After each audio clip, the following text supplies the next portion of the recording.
வணக்கம், நான் உங்கள் அம்மா சமையல் மீனாட்சி. இப்போ பாருங்கள், வித்தியாசமான ஒரு இட்லி என்னன்னு கேட்டிங்கன்னா, மரவள்ளி கிழங்கு இட்லியும் தக்காளி பாசிப்பருப்பு குருமா எப்படி பண்ணுறதுன்னு பார்க்கலாம். மரவள்ளி கிழங்குக்கு தேவையான பொருட்கள்: 1/2 கிலோ மரவள்ளி கிழங்கு நல்லா கழுவிட்டு தோல் சீவிட்டு திருவி எடுத்து வச்சுருக்கேன். ஒரு டம்ளர் இட்லி அரிசி, 3/4 டம்ளர் உளுந்து. இது ஒரு 5 மணி நேரமாவது நம்ம ஊற வைக்கணும். தேவையான அளவு உப்பு. இப்போ மாவு எப்படி அரைக்கிறதுன்னு பார்க்கலாம். மரவள்ளி கிழங்கு இட்லிக்கு சைடிஷ்ஷு பாசிப்பருப்பு தக்காளி குருமா. பாசிப்பருப்பு 50 கிராம், 3 தக்காளி, 4 பச்சை மிளகாய், கொஞ்சம் கருவேப்பிலை, 1 வெங்காயம், இஞ்சி பூண்டு paste 2 spoon, mutton masala 1/2 spoon, வெறும் மிளகாத்தூள் 1/2 ஸ்பூன், சோம்பு 1/4 டீஸ்பூன், மஞ்சத்தூள் 1/4 டீஸ்பூன், தேங்காய் ஒரு பத்தை, தேவையான அளவு உப்பு, தேவையான அளவு எண்ணெய். பாருங்கள், ஃபஸ்ட்டு நம்ம இட்லி அரிசியை அரைச்சிக்கலாம். கொஞ்சம் தண்ணியோடவே போடுங்க. இதை பாருங்கள், இந்த மாதிரி நல்லா நைஸாக ஆட்டிக்கங்க. பாருங்கள், இப்போ அரிசி ஆட்டின அதுலேயே நம்ம உளுந்து ஆட்டிக்கலாம். நம்ம உளுந்துக்கு மேலே உள்ள தண்ணி அப்படியே ஊற்றிக்கங்க. ஊற்றிட்டு இன்னும் கூட கொஞ்சம் நல்லா நம்ம உளுந்துக்கு தண்ணி ஊற்றிக்கலாம். மொத்தத்தில் பார்த்திங்கன்னா ஒரு 1.5 டம்ளர் தண்ணி ஊற்றலாம். மொத்தமாக ஒரே டைம் ஊற்றிடாதீங்க, கொஞ்சம் அரைச்சதுக்கப்புறம் ஊற்றுவோம். இப்படி கொஞ்சம் கொஞ்சமாக தண்ணி விட்டு உளுந்தை நல்லா நைஸாக அரைச்சிக்கணும். நம்ம கிரைண்டரில் ஆட்டுறதுனா பரவாயில்ல, நிறைய பொங்கி வரும். இப்போ நம்ம மிக்சியில் கொஞ்சமாக போடுற தொட்டு, மிக்சியில் அரைக்கிற தொட்டு சூடாயிடுச்சுன்னா பொங்கி வராது. அதனால் கொஞ்சம் கொஞ்சமாக தண்ணி விட்டு அரைச்சிக்கோங்க. பாருங்கள், நல்லா இப்போது ரொம்ப நைஸாகிடுச்சு உளுந்து. இப்போ நம்ம எடுத்துருவோம். பாருங்கள், நம்ம இட்லிக்கு ஆட்டுற தொட்டு இந்த அளவுக்கு தண்ணி ஆட்டினா கூட பரவாயில்ல, ஏன்னா அரிசி மாவு நல்லா திக்காக தான் ஆட்டியிருக்கோம். இப்போ நம்ம மரவள்ளி கிழங்கையும் நல்லா திக்காக ஆட்டிக்கலாம். இப்போ இந்த ஜார்லேயும் மரவள்ளி கிழங்கை போட்டு அரைச்சி எடுத்துக்கலாம்.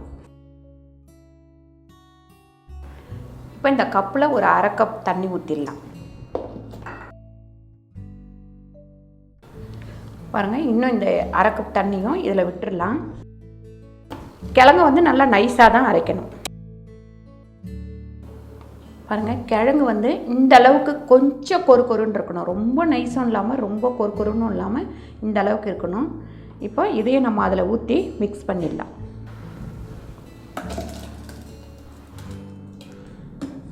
பாருங்கள், இந்த 1 ஸ்பூன் அளவுக்கு நீங்கள் உப்பு போட்டுக்கலாம். மாவு எந்த அளவுக்கு நீங்கள் அரைக்கிறீங்க அந்த அளவுக்கு நீங்கள் உப்பு போட்டுக்கோங்க. ஒரு 2 ஸ்பூன் எண்ணெய், நல்லெண்ணெயோ இல்லை சமையல் எண்ணெயோ, உங்களுக்கு எந்த எண்ணெய் விருப்பமோ அந்த எண்ணெயை சேர்த்துக்க.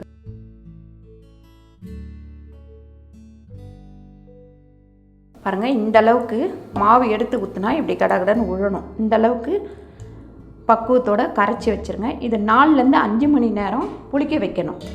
இப்போ இதை மூடி நம்ம வச்சிடலாம்.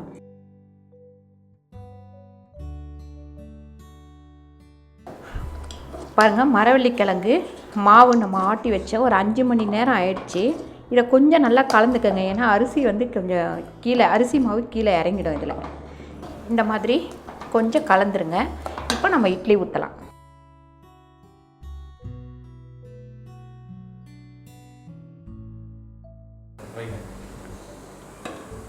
பாருங்கள், இந்த மாதிரி துணி போட்டு ஊற்றினாலும் சரி, இந்த எண்ணெய் தடவி ஊற்றினாலும் இந்த மாதிரி ஊற்றி வச்சுருங்க. இப்போ இது ஒரு 15 நிமிஷம் வேகட்டும். மரவள்ளி கிழங்கு இட்லி சூப்பராக ரெடி ஆயிடுச்சு. நீங்கள் இதில் பச்சரிசி கூட கலந்துக்கலாம். நம்ம புழுங்கலரிசி கலந்தோம், இதில் பச்சரிசி கூட கலந்திங்கன்னா இன்னும் நல்லா வரும்.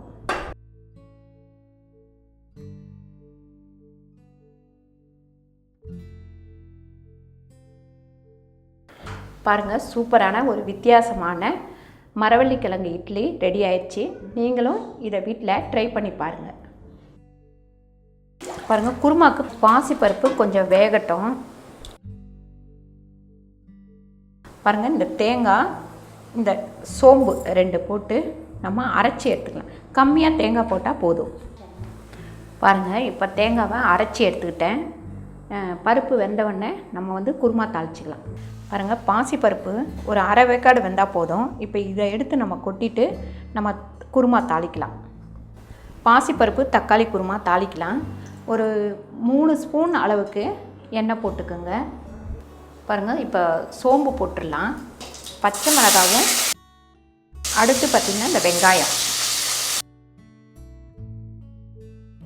இப்போ இந்த இஞ்சி பூண்டு பேஸ்ட்டு போட்டுக்கலாம். இப்போ இந்த குருமாவுக்கு தேவையான அளவு உப்பு போட்டுக்கலாம். 1.5 ஸ்பூன் உப்பு போட்டிருக்கேன். பாருங்கள், இந்த குருமா வந்து இட்லிக்கு, தோசைக்கு, அதுக்கப்புறம் பார்த்திங்கன்னா சப்பாத்திக்கெலாம் நல்லாயிருக்கும். இது எல்லாத்துக்குமே யூஸ் பண்ணிக்கலாம். இப்போ பாருங்கள், தக்காளி போட்டுடுறேன். இப்போ இந்த மஞ்சத்தூள்,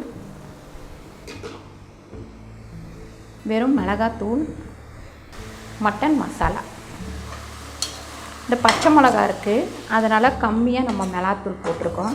வேண்டாம் அப்படின்னா மிளகாத்தூள் இன்னும் கொஞ்சம் கூட சேர்த்துக்கலாம். பாருங்க, இப்போ இந்த பாசிப்பருப்பை, வேக வச்ச பாசிப்பருப்பை இதில் போட்டுருவோம்.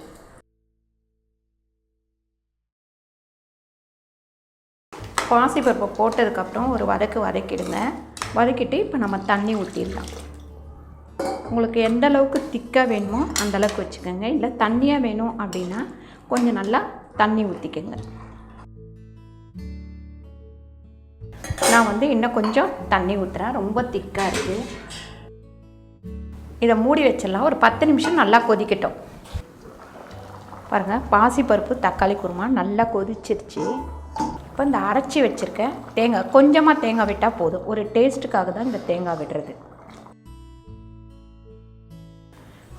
சும்மா ஒரு கொதித்த உடனே நம்ம எடுத்துடலாம்.